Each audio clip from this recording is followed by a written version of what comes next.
في دقيقة ونص هديكي خلاصة الزيتون المخلل عبر السنين. ده الزيتون المخلل السنين اللي فاتت كنت بعمله بالجزر وشرايح الليمون، وكنت بصرف وبكلف. السنة دي قررت اجيب الخلاصة بقى واجيب من الاخر، وطالع معايا بالشكل القمر اللي انت شايفاه ده. اللهم بارك، روعة. جبت الزيتون التفاحي بتاعي، غسلته ومسكته فتحته يا دوبك فتحة من هنا وفتحة من هنا، مش اكتر من كده، ما بنقعوش يا ست الكل، بعمله على طول. جبت نص كيلو ليمون لكل كيلو زيتون وغليته على النار زي ما انت شفتي وسبته يبرد. جبت بقى شوية عصفر وشوية حبة البركة، ربع كيلو ليمون قطعته رباع، شوية فلفل مطحونين في الكبة، وشرايح توم، ومعاهم قطع من الفلفل الأحمر.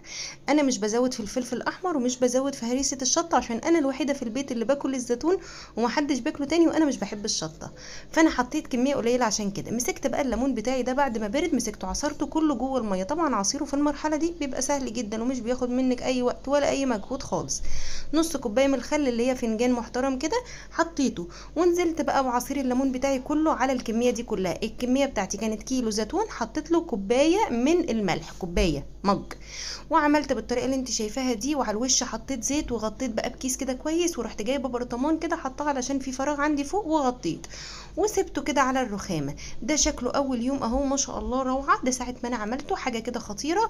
وده شكله تاني يوم. بصي بجد اعمليه بالطريقه دي وادعيلي. الخلاصه من غير بقى بشر جزر ومن غير صرف كتير، ملوش اي لازمه.